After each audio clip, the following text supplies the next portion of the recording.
दोस्तों आज हम देखने वाले हैं एक जापानीज मूवी को।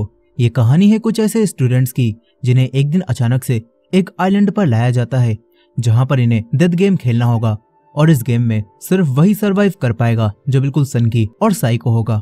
लेकिन आखिर क्या होगा ये गेम और कौन इस गेम को जीतेगा, चलिए जानते हैं इस कहानी में। तो कहानी की शुरुआत होती है और हमें बताया जाता है कि देश में 15% बेरोजगारी बढ़ गई है और 10 मिलियन लोगों का काम भी छूट गया है। इस वजह से बच्चों ने बड़ों की इज्जत करना भी बंद कर दी है और 8 लाख स्टूडेंट्स ने स्कूल भी छोड़ दिया। इसी वजह से क्राइम रेट भी हाई हो चुका है और इन्हीं चीजों को देखते हुए सरकार ने एक एक्ट पास किया है जिसका नाम बैटल रॉयल एक्ट है। अब इसके बाद हम कुछ न्यूज रिपोर्टर्स को देखते हैं जो कि एक लड़की के पास आते हैं। यहाँ पर ये लड़की अभी अभी बैटल रॉयल जीती थी और इसके सारे कपड़े खून में सने होते हैं, मगर फिर भी सभी लोग इसकी काफी तारीफ करते हैं और ये लड़की भी किसी साइको की तरह मुस्कुराती है। अब इसके बाद हम एक क्लास के ग्रुप को देखते हैं जिसमें शोया नाम का एक लड़का होता है और शोया हमें बताता है कि जब मैं 4th ग्रेड में था तब मेरी मॉम मुझे छोड़कर चली गई और अब जब शोया 7th ग्रेड में आता है तो यहाँ पर उसके डैड भी सुसाइड कर लेते हैं और शोया को कुछ भी समझ नहीं आता कि उसे क्या करना है। अब इसके बाद हम कितानो नाम के एक टीचर को देखते हैं जो कि स्टूडेंट्स को पढ़ाना तो चाहते थे लेकिन बेरोजगारी बढ़ने से स्टूडेंट्स पढ़ना ही नहीं चाहते थे। और यहाँ पर नोरिको नाम की एक स्टूडेंट्स कितानो की क्लास में भी आती है लेकिन कितानो अब उसे नहीं पढ़ाते और यहाँ से जाने लगते हैं। तभी नोबू नाम का एक स्टूडेंट कितानो के पैर पर चाकू मार देता है और भागते समय उसके हाथ से चाकू भी गिर जाता है, लेकिन नोबू को बचाने के लिए नोरिको चाकू छुपा लेती है जो कि कितानो को काफी बुरा लगता है। फिर कुछ दिनों बाद ये सभी स्टूडेंट्स किसी ट्रिप पर जाने लगते हैं जहाँ जाते समय इन्हें रास्ते में काफी सारे आर्मी ऑफिसर्स भी दिखाई देते हैं और यहाँ पर नोरिको शोया को गिफ्ट में कुछ कुकीज भी देती है और ये सभी लोग साथ में फोटो भी लेते हैं। अब इसके बाद हम अगले सीन में देखते हैं कि पूरी बस में सभी लोग बेहोश पड़े हुए हैं और यहाँ पर शोया को किसी तरह होश आता है, लेकिन तभी एक लेडी उसके सर पर कुछ मारती है और उसे दोबारा से बेहोश कर देती है। अब इसके बाद इन सभी लोगों को एक आइलैंड पर लाया जाता है जहाँ इन सभी को एक क्लासरूम के अंदर होश आता है और इन सभी लोगों के गले में एक अजीब सा नेक बैंड भी पड़ा हुआ था।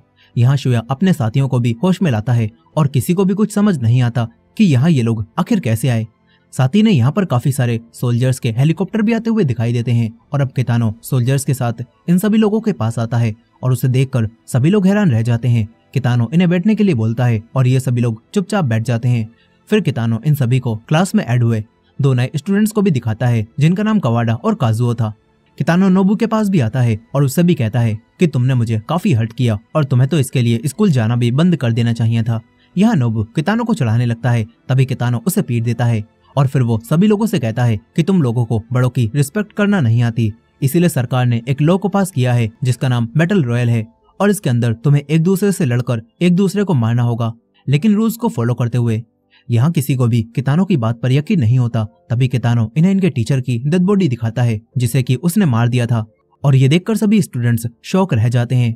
अब इसके बाद कितानो इन्हें एक वीडियो भी दिखाता है जिसमें एक लड़की इन सभी लोगों को बैटल रॉयल गेम खेलने के रूल्स के बारे में बताती है और कहती है कि इस साल बैटल रॉयल गेम के लिए तुम्हारी क्लास को चुना गया है और तुम एक आइलैंड पर हो जो कि 10 किलोमीटर डायमीटर जितना बड़ा है। यहाँ वीडियो चलते समय एक लड़की कुछ बोलने की कोशिश करती है और कितानो उसके सर पर चाकू फेंक कर मारता है और उसे खत्म कर देता है और सभी लोगों को शांति से वीडियो देखने के लिए बोलता है। यहाँ ये चीज देखकर सारे बच्चे इधर उधर भागने लगते हैं, लेकिन सोल्जर्स इन्हें क्लासरूम से बाहर नहीं जाने देते और इसी बीच नोरिको के हाथ पर भी कट लग जाता है। ये देखकर नोबू कितानो पर हमला करने आने लगता है, लेकिन कितानो उसके भी पैर पर चाकू मार देता है। इससे शोया को काफी गुस्सा आता है।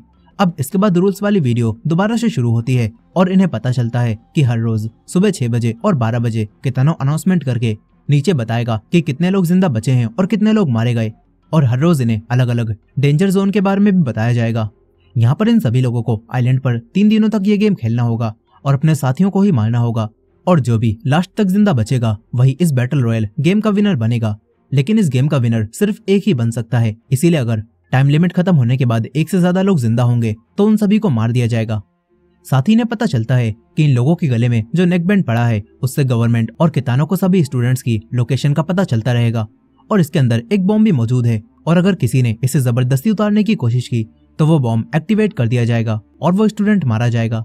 ये सुनकर नोबू अब कितानो पर चिल्लाने लगता है और उसकी एक दूसरे स्टूडेंट से लड़ाई भी हो जाती है। ये देखकर अब कितानो नोबू के नेक बैंड को एक्टिवेट कर देता है और कुछ समय बाद नोबू के गले में एक धमाका होता है और नोबू यहीं पर मारा जाता है। ये देखकर शोया को काफी गुस्सा आता है वो कितानो पर हमला करने वाला था, लेकिन उसके दोस्त उसे ऐसा करने से रोक लेते हैं। अब इसके बाद इन्हें वीडियो से पता चलता है कि अगर इन्होंने ग्रुप बनाकर गेम खेलने की सोची तो तब भी नेक बैंड ब्लास्ट हो जाएगा। अब इसके बाद एक स्टूडेंट कितानो से पूछता है कि अगर मैं जीत गया तो क्या मैं घर जा पाऊंगा। इस पर कितानो कहता है कि सबके मरने के बाद जो अकेला स्टूडेंट जिंदा बचेगा वही अपने घर जा पाएगा। साथ ही यहाँ पर एक और लड़का कितानो से पूछता है कि तुम ये सब क्यों कर रहे हो। इस पर कितानो कहता है कि तुम लोगों ने बड़ों की इज्जत करना छोड़ दी थी और तुम्हें तुम्हारी लाइफ बिल्कुल गेम की तरह लगती थी, इसीलिए अब तुम्हें यहाँ पर फाइट करनी होगी और यहाँ पर सरवाइव करना होगा, जिसके बाद ही तुम सभी जिंदा बच पाओगे। अब इसके बाद इन सभी लोगों के सामने काफी सारे बैग आते हैं और हर बैग में इनके लिए खाना था, साथ ही एक कंपास और मैप भी था और इन सभी बैग में एक अलग अलग तरह का हथियार था जिससे इन्हें एक दूसरे को मारकर खुद को बचाना था। और अब सारे बच्चे एक एक करके बैग लेते हैं और यहाँ से बाहर जाते रहते हैं। यहाँ पर ट्रांसफर स्टूडेंट कवाडा भी काफी तेजी से बाहर जाता है और इन्हें देखकर ऐसा लग रहा था जैसे इन्हें किसी से कोई मतलब ही ना हो। यहाँ शुया भी अपनी फोटो नोरिको को देता है और बाहर चला जाता है। शुया एक जगह पर बैठता है और तभी उसके पास एक लड़की आती है जिसके गले में किसी ने तीर मार दिया था, यानी कि अब गेम शुरू हो चुका है और ये लड़की यहाँ पर शुया के सामने ही मर जाती है। फिर वो लड़का जिसने उस लड़की को मारा था वो शुया की तरफ भी बढ़ने लगता है, लेकिन शुया नोरिको को लेकर तुरंत ही यहाँ से भाग जाता है। इसके बाद दूसरा स्टूडेंट इस तीर वाले लड़के को भी खत्म कर देता है और इस गेम में अब टोटल 38 प्लेयर ही बचते हैं। यहाँ पर शुया नोरिको को लेकर एक सेफ जगह पर आ जाता है और उसके हाथ में लगी चोट को देखता है। यहाँ शुया को अपने वेपन में बस एक शील्ड ही मिली होती है और नोरिको को एक स्कोप मिला होता है। शुया उससे कहता है कि हम अपने दोस्तों के साथ सेफ रहेंगे, पर नोरिको कहती है कि मैं किसी पर भी भरोसा नहीं कर सकती। तभी फ्लैशबैक सीन से हमें पता चलता है कि नोरिको के दोस्त उसे बाथरूम में बंद करके काफी परेशान करते थे, इसीलिए यहाँ पर वो किसी पर भी भरोसा नहीं कर सकती। यहाँ बातों ही बातों में शुया को नोबू की याद भी आने लगती है और हमें कुछ समय पहले का सीन दिखाया जाता है जहाँ पर नोबू शुया से कहता है कि मेरी क्रश नोरिको है जो कि मुझे बहुत पसंद है और उसने मुझे स्कूल वापस आने और सभी के साथ ट्रिप पर चलने के लिए भी बोला है। यहाँ प्रेजेंट टाइम में शुया नोरिको के हाथ पर पट्टी बांध देता है और उससे कहता है कि मेरे डैड के मरने के बाद मैं नोबू के साथ ही रहता था और मैं उसकी मौत का बदला लिए बिना चुप नहीं बैठ सकता। साथ ही यहाँ पर शुया नोरिको की हमेशा हिफाजत करने का प्रॉमिस भी करता है। वहीं दूसरी तरफ कितानो आराम से लेटकर नोरिको के शुया को दिए हुए उन्हीं कुकीज को खाता है और इन सभी को मरता हुआ देखकर एंजॉय करता है। अब इसके बाद हम उसी नए लड़के काजुओ को देखते हैं जिसे कुछ बच्चे ग्रुप बनाकर घेर लेते हैं, लेकिन काजुओ इनसे गन छीनता है और इन सभी को खत्म कर देता है। वहीं दूसरी तरफ हम दो और बच्चों को देखते हैं जिन्हें ये गेम खेलकर अपने साथियों को नहीं मारना था, इसीलिए अब वो दोनों पानी में कूदकर अपनी जान दे देते हैं और अब इस तरह गेम में सिर्फ 31 प्लेयर ही बचते हैं। वहीं दूसरी तरफ हम नोरिको की फ्रेंड को भी देखते हैं जिसके पास उसकी क्लास की लड़की मित्सुका आती है जो उससे दोस्ती का नाटक करती है और फिर वो नोरिको की फ्रेंड के ऊपर हमला कर उसे खत्म कर देती है और वो उसका हथियार भी ले लेती है। यहाँ पर मित्सुको ने पहले भी 2 स्टूडेंट्स को मार दिया था। अब इसके बाद अगले दिन कितानो अनाउंसमेंट करता है और मरने वाले स्टूडेंट्स के नाम बताता है और अपनी दोस्त का नाम सुनकर नोरिको को काफी बुरा लगता है। साथ ही कितानो इन्हें आज के डेंजर जोन के बारे में भी बताता है। अब इसके बाद शुया नोरिको को लेकर आगे बढ़ने लगता है, तभी एक स्टूडेंट शुया के ऊपर हमला करने लगता है और हाथापाई में ये दोनों नीचे की तरफ गिरने लगते हैं और उस लड़के की कुल्हाड़ी उसी के सर में घुस जाती है और एक लड़की भी ये सब देख लेती है जिसे ऐसा लगता है कि शुया ने इस लड़के को मार दिया। तभी शुया की क्लास का एक और लड़का शुया और नोरिको पर गन पॉइंट करके इन्हें मारने की धमकी देता है, लेकिन वही नया लड़का कवाडा इस लड़के को शूट करके खत्म कर देता है। इसके बाद कवाडा शुया और नोरिको के वेपन को भी देखता है और ये देखकर वो समझ जाता है कि इन दोनों से उसे कुछ भी खतरा नहीं है, इसलिए वो शुया और नोरिको को जिंदा छोड़ देता है। अब तभी यहाँ पर 2 लड़कियां अनाउंसमेंट करने लगती हैं और सभी लोगों को आपस में लड़ने से मना करती हैं। ये सुनकर शुया इन लड़कियों को साथ देने के लिए इनके पास जाने लगता है, मगर कवाडा उसे रोक लेता है और काजुओ उन दोनों लड़कियों के पास आता है और उन्हें गन से खत्म कर देता है। ये देखकर कवाडा शुया और नोरिको को तुरंत ही यहाँ से चलने के लिए बोलता है और अब इस गेम में बस 24 लोग ही बचते हैं। अब इसके बाद कितानो अनाउंसमेंट करके इन्हें लंच करने के लिए बोलता है और मरने वालों के नाम भी बताता है और आने वाले डेंजर जोन के बारे में भी खबर देता है। इसके बाद हम फिर से मित्सुको को देखते हैं जिसके ऊपर एक लड़की गन पॉइंट कर लेती है क्योंकि मित्सुको ने इस लड़की के बॉयफ्रेंड को अपना बॉयफ्रेंड बना लिया था और इस लड़की की एक दोस्त को भी खत्म कर दिया था, इसीलिए अब ये लड़की मित्सुको को मारने की धमकी देने लगती है और वो मित्सुको को काफी बुरा पीटती भी है। अब तभी मित्सुको किसी तरह से इस लड़की से गन छीनती है और शूट करके इसे ही खत्म कर देती है। वहीं दूसरी तरफ नोरिको और शुया आगे बढ़ ही रहे थे कि तभी नोरिको जमीन पर बेहोश होकर गिर जाती है और उसकी तबीयत खराब होने लगती है। ये देखकर शुया नोरिको को आइलैंड पर बने हुए एक मेडिकल कैंप में ले जाने लगता है और उसे लेकर कैंप के अंदर आ जाता है। यहाँ पर कवाडा पहले से ही मौजूद था और कवाडा नोरिको को देखकर उसका इलाज भी करता है।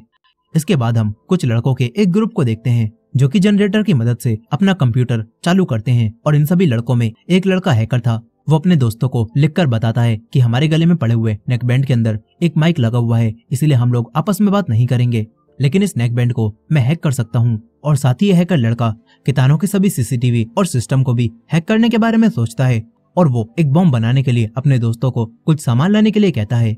अब इसके बाद हम येलो ड्रेस वाली एक लड़की को देखते हैं जिसे फिट रहना काफी पसंद था, इसलिए वो यहाँ पर भी जॉगिंग कर रही थी। तभी उसके पास एक लड़का आता है जो कि कहता है कि तुम मुझे बहुत पसंद हो और अब मुझे लगता है कि हम लोग इस जगह पर मारे जाएंगे, इसलिए मैं एक बार बस तुम्हारे साथ इंटीमेट होना चाहता हूँ। लेकिन ये लड़की इस लड़के को ज्यादा भाव नहीं देती और इसे सुनाने लगती है और ये देखकर ये लड़का तीर चलाता है जो कि इस लड़की के गाल पर लगकर चला जाता है। इससे उसे काफी गुस्सा आता है और वो चाकू निकालकर इस लड़के को खत्म कर देती है। तभी मित्सुको भी यहाँ पर आ जाती है और इस लड़की को शूट करने लगती है। ये लड़की तुरंत ही यहाँ से भाग जाती है, पर मित्सुको उस पर गोली चलाती रहती है और उसके गोलियां लग भी जाती हैं और फिर वो अपने बॉयफ्रेंड के पास आकर उसकी बाहों में ही दम तोड़ देती है। और इस तरह इस गेम में बस 21 लोग ही बचते हैं। वहीं दूसरी तरफ कवाडा शुया और नोरिको को खाना भी खिलाता है और इन्हें अपनी गर्लफ्रेंड की फोटो भी दिखाता है और बताता है कि 3 साल पहले मैं और मेरी गर्लफ्रेंड इसी गेम में पहले भी आए थे और सबके मरने के बाद बस हम दोनों ही जिंदा बच पाए थे। यहाँ पर हम पास्ट की सीन को देखते हैं जहाँ पर कवाडा और उसकी गर्लफ्रेंड एक दूसरे को मारना नहीं चाहते थे और इसी वजह से टाइम खत्म होने के बाद इन दोनों का नेकबैंड एक्टिवेट हो गया था और इसी वजह से कवाडा की गर्लफ्रेंड उसे गोली मारती है, लेकिन कवाडा बच जाता है और वो अपनी गर्लफ्रेंड को शूट कर देता है और फिर उसकी गर्लफ्रेंड मुस्कुराती हुई कवाडा को थैंक्स बोलती है और यहाँ पर मर जाती है। प्रेजेंट टाइम में कवाडा बताता है कि मुझे समझ नहीं आया कि मेरी दोस्त मरते समय मुस्कुराई क्यों थी और इसीलिए मैं इस गेम में दोबारा आया हूँ ताकि मैं उसकी मौत का बदला ले सकूं और ये जान सकूं कि आखिर वो मरते समय मुस्कुरा क्यों रही थी। इस पर नोरिको कवाडा से कहती है कि तुम्हारी गर्लफ्रेंड तुमसे शायद बहुत प्यार करती होगी और इसलिए शायद उसने तुम्हें बचाने के लिए तुमसे खुद को मरवा लिया। अब इसके बाद कवाडा इन दोनों को इस आइलैंड से निकलने का रास्ता बताने लगता है और तभी इन्हें बाहर से गोलियां चलने की आवाज आती है जहां काजुओ एक लड़के को गोलियां मारता है, लेकिन यहाँ पर ये लड़का नहीं मरता क्योंकि इसके पास बुलेट प्रूफ जैकेट थी और वो सोचता है कि काजुओ चला गया और वो खुश होने लगता है। लेकिन तभी काजुओ यहाँ दोबारा आता है और तलवार से इसके ऊपर हमला कर देता है। इसके बाद काजुओ शुया और बाकी लोगों के पास मरे हुए लड़के के सर में बॉम्ब लगाकर फेंकता है, लेकिन ये तीनों किसी तरह से बच जाते हैं। यहाँ पर शुया कवाडा से नोरिको का ध्यान रखने के लिए बोलता है और खुद काजुओ का ध्यान अपनी तरफ करके यहाँ से भागने लगता है और काजुओ पर गोली भी चलाता है, पर उसकी बुलेट प्रूफ जैकेट की वजह से काजुओ को कुछ भी नहीं होता और तभी शुया भी उससे बचने के लिए पानी में कूद जाता है। अब इसके बाद हम उसी हैकर को देखते हैं जो कि अपनी टीम को बताता है कि मेरे अंकल आर्मी में थे और इसलिए इस हैकर को बॉम्ब बनाने भी आते थे। यहाँ पर भी ये सभी लोग बम बनाकर कितानों को खत्म करने के बारे में सोचते हैं। इसके बाद दूसरा दिन शुरू होता है और हम शुया को देखते हैं जो कि एक लाइट हाउस में जागता है जहाँ उत्सुमी नाम की एक लड़की ने उसकी पट्टी कर दी थी। यहाँ पर शुया उत्सुमी से कवाडा और नोरिको के बारे में पूछता है और यहाँ पर लिस्ट में उन दोनों के मरने की कोई खबर नहीं आई थी। ये जानकर शुया समझ जाता है कि कवाडा और नोरिको दोनों अभी जिंदा हैं। यहाँ उत्सुमी शुया को बताती है कि इस जगह पर मैं और मेरी कुछ दोस्त मौजूद हैं और हम सब यहाँ पर सेफ हैं। यहाँ पर उत्सुमी शुया से उसी लड़के के बारे में पूछती है जिसके सर में कुल्हाड़ी लगने से वो मर गया था और शुया कहता है कि वो सब बस एक एक्सीडेंट था और मैंने उसे जानबूझकर नहीं मारा था। इसके बाद उत्सुमी अपनी दोस्तों के पास आती है और यहाँ पर एक लड़की शुया के यहाँ पर आने से खुश नहीं थी क्योंकि उसे लग रहा था कि शुया ने उस लड़के को जानबूझकर मारा था और शुया हमें भी मार सकता है। लेकिन यहाँ पर उत्सुमी उसे समझाती है और कहती है कि वो सब बस एक एक्सीडेंट था। इसके बाद ये लड़की शुया के लिए खाना बनाने लगती है और उसमें वो थोड़ा सा जहर भी मिला देती है ताकि शुया यहाँ पर मर जाए। लेकिन तभी एक दूसरी लड़की जल्दबाजी में वो खाना खा लेती है और वो यहाँ पर मर जाती है। ये देखकर अब सभी लोग एक दूसरे पर इल्जाम लगाने लगते हैं और सोचते हैं कि इन लोगों में से कोई ऐसा मौजूद है जो इन्हें मारना चाहता है। यहाँ पर अब एक लड़की इन लोगों पर गन चलाने लगती है और ये सभी लोग आपस में ही लड़ने लगती हैं और देखते ही देखते उत्सुमी और बाकी सभी लोग यहाँ पर मर जाती हैं और बस वही लड़की जिंदा बचती है जिसने खाने में जहर मिलाया था। लेकिन उस लड़की को अपनी साथियों को मरा हुआ देखकर काफी गिल्ट महसूस होता है और वो शुया से इस सब के लिए माफी मांगती है और भागती हुई जाती है और लाइट हाउस से कूदकर अपनी जान ले लेती है। और इस तरह इस गेम में बस 10 लोग ही बचते हैं। वहीं दूसरी तरफ कवाडा भी नोरिको को लेकर एक सेफ जगह पर आ चुका था और ये दोनों अब बिल्कुल ठीक थे। इसके बाद नोरिको सोते हुए एक सपना देखती है जहां वो कितानो के साथ मजे से आइसक्रीम खाती है। फिर वो जागकर इस सपने के बारे में कवाडा को भी बताती है और शुया के बारे में सोचती है। वहीं दूसरी तरफ शुया भी खराब हालत में ही नोरिको को हर जगह ढूंढता है और साथ ही शुया को अपने डैड के साथ बिताया हुआ समय भी याद आने लगता है। वो आगे बढ़ता रहता है और नोरिको भी उसे जंगल में ढूंढने आ जाती है। अब तभी उसे मित्सुको मिल जाती है। यहाँ मित्सुको नोरिको के ऊपर गन पॉइंट करके उसे मारने वाली होती है, मगर तभी यहाँ पर कितानो आ जाता है और उसे देखकर मित्सुको यहाँ से भाग जाती है ताकि कितानो उसके नेक बैंड को एक्टिवेट ना कर दे। यहाँ शुया भी नोरिको के पास आ जाता है और वो ये देखकर काफी खुश होता है कि नोरिको भी उसे ढूंढ रही थी। अब कवाडा भी इनके पास आ जाता है। वहीं दूसरी तरफ हम एक और लड़के को देखते हैं जो कि छुपने के लिए एक जगह पर आता है, लेकिन यहाँ पर एक लड़की गोलियां चलाकर उसे खत्म कर देती है। मगर ये लड़का उस लड़की से कहता है कि तुम यहाँ से भाग जाओ, इन गोलियों की आवाज सुनकर जरूर यहाँ पर कोई आएगा। ये सुनकर वो लड़की कहती है कि तुम ऐसा क्यों कर रहे हो, तुम मुझे क्यों बचाना चाहते हो। इस पर यह बताता है कि मैं तुम्हें बहुत पसंद करता हूँ। ये सुनकर इस लड़की को काफी बुरा लगता है और वो भी इस लड़के के पास आ जाती है और तभी मित्सुको यहाँ पर आती है जो इन दोनों को ही खत्म कर देती है। फिर यहाँ पर मित्सुको को उसका बचपन भी याद आता है, जहाँ हमें पता चलता है कि मित्सुको की माँ मित्सुको को पालने के लिए गलत काम करती थी और एक दिन एक आदमी ने मित्सुको के साथ भी गलत काम करना चाहा था, लेकिन मित्सुको ने उसे ऊपर से धक्का देकर जमीन पर गिरा दिया था। यानी कि वो बचपन से ही ऐसी है। यह अब प्रेजेंट टाइम में मित्सुको इन दोनों लोगों को मारकर यहाँ से जाने लगती है, लेकिन तभी यहाँ पर काजुओ आ जाता है जो कि मित्सुको पर गोलियां चलाने लगता है, लेकिन उससे मित्सुको नहीं मरती और वो काजुओ पर हमला करने लगती है। पर काजुओ अपनी जैकेट की वजह से दोबारा से बच जाता है और वो मित्सुको को जान से मारकर खत्म कर देता है। और इस तरह इस गेम में बस 7 ही लोग बचते हैं। वहीं वो हैकर लड़का भी अब कितानो के सभी सीसीटीवीज को हैक कर लेता है और ये सभी लोग मिलकर बॉम्ब भी तैयार कर लेते हैं। ये सब देखकर कितानो काफी ज्यादा हैरान रह जाता है। वहीं हैकर और उसकी टीम कितानो और सभी लोगों को खत्म करने उनके पास आने लगती है, मगर तभी यहाँ पर काजुओ आ जाता है जो कि इन लोगों पर हमला करने लगता है और हैकर के सारे दोस्त इस हमले में मारे जाते हैं। ये देखकर हैकर को काफी गुस्सा आता है। वो यहाँ पर लगे हुए बॉम्ब को ब्लास्ट कर देता है जिससे काफी जोरदार धमाका होता है और शुया भी ये देखकर काफी हैरान होता है। यहाँ पर इन्हें काजुओ भी दिखाई देता है जो कि अब भी जिंदा था, लेकिन वो बॉम्ब की वजह से अंधा हो चुका था और अब वो कवाडा पर भी गोलियां चलाता है, लेकिन कवाडा उसे शूट करके खत्म कर देता है। फिर ये तीनों समुद्र के किनारे आ जाते हैं और गेम में अब बस ये 3 लोग ही बचे थे। यहाँ पर कितानो इन तीनों की सारी बातें सुन रहा था और तभी कवाडा शुया और नोरिको पर गन पॉइंट कर लेता है और उन्हें बताता है कि मैंने तुम्हें बस इसीलिए जिंदा बचाया था ताकि मैं लास्ट में तुम दोनों को मार सकूं और मैं अकेला गेम जीत जाऊं। यहाँ शुया और नोरिको ये जानकर काफी हैरान होते हैं और कवाडा इन दोनों पर गोलियां चला देता है। ये बात सुनकर सभी सोल्जर्स को लगता है कि कवाडा लास्ट में जिंदा बचा होगा और वो लोग डेड बॉडीज को चेक करने जाने लगते हैं कि बाकी दोनों मरे या फिर नहीं, लेकिन यहाँ पर कितानो उन्हें रोक लेता है और कहता है कि ये ऑपरेशन अब कंप्लीट हो गया है। इसके बाद कितानो सभी सोल्जर्स को इस आइलैंड से वापस भेज देता है और पूरे आइलैंड पर अकेला ही बचता है। तभी उसके पास कवाडा भी आ जाता है, जिसके बाद कितानो उसके गले में पड़ा हुआ नेक बैंड ऑफ कर देता है। यहाँ पर कितानो कवाडा को ही हैकर समझ रहा था और इसीलिए वो गेम में चीटिंग करने की वजह से उस पर गन पॉइंट कर लेता है। मगर तभी शुया और नोरिको भी यहाँ पर आ जाते हैं जो कि अभी भी जिंदा थे और कवाडा ने सिर्फ उन्हें मारने का ड्रामा किया था ताकि सभी लोगों को लगे कि कवाडा गेम जीत गया और सभी सोल्जर्स यहाँ से चले जाएं। लेकिन शायद कितानो को ये सब पता था, इसलिए वो यहाँ पर रुका था। और अब कितानो नोरिको को यहाँ पर एक पेंटिंग दिखाता है जो कि इसी गेम की थी और उसमें कितानो ने नोरिको को गेम का विनर बनाया था और असल में कितानो नोरिको को ही जिताना चाहता था, क्योंकि बस नोरिको ही एक ऐसी लड़की थी जो कि कितानो की रिस्पेक्ट करती थी। यहाँ पर अब सब कुछ बताने के बाद कितानो नोरिको से कहता है कि तुम मुझे मार दो, लेकिन नोरिको ऐसा नहीं करती।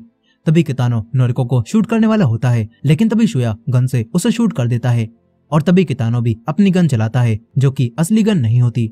और ये सब बस कितानो ने खुद को मरवाने के लिए किया था। यहाँ शुया कहता है कि नोरिको, मैंने तुमसे प्रॉमिस किया था ना कि मैं तुम्हें कभी कुछ नहीं होने दूंगा और इसीलिए मैंने उसे शूट किया था। यहाँ पर अब ये सभी लोग अपने अपने नेक बैंड उतार देते हैं और तभी कितानो का फोन बजता है और कितानो उठकर अपनी फैमिली से आखिरी बार बात करता है जो कि कितानो को पसंद भी नहीं करते थे। और फिर कितानो अपना फोन तोड़कर यहीं पर मर जाता है। इसके बाद ये तीनों एक बोट से वापस अपने देश आने लगते हैं, मगर तभी रास्ते में कवाडा की भी तबीयत खराब होने लगती है क्योंकि उसे भी गोलियां लग चुकी थी। इसके बाद कवाडा अपनी गर्लफ्रेंड को याद करता है और वो कहता है कि मैं समझ गया कि वो मरते वक्त मुस्कुरा क्यों रही थी। इसके बाद कवाडा भी यहाँ पर मर जाता है। फिर हमें कुछ समय आगे का सीन दिखाया जाता है जहाँ पर सरकार ने शुया और नोरिको को गेम में चीटिंग करने की वजह से वांटेड बना दिया था और ये दोनों पुलिस और बाकी सभी लोगों से छुपकर दुनिया में सरवाइव करना शुरू कर देते हैं, बिल्कुल उसी गेम की तरह। और इसी एंडिंग के साथ ये कहानी यहीं पर खत्म हो जाती है। दोस्तों, आपको ये मूवी कैसी लगी कमेंट करके जरूर बताइएगा और ये वीडियो पसंद आई हो तो वीडियो को लाइक करके हमारे चैनल को भी सब्सक्राइब कर लीजिएगा। मिलते हैं नेक्स्ट वीडियो में।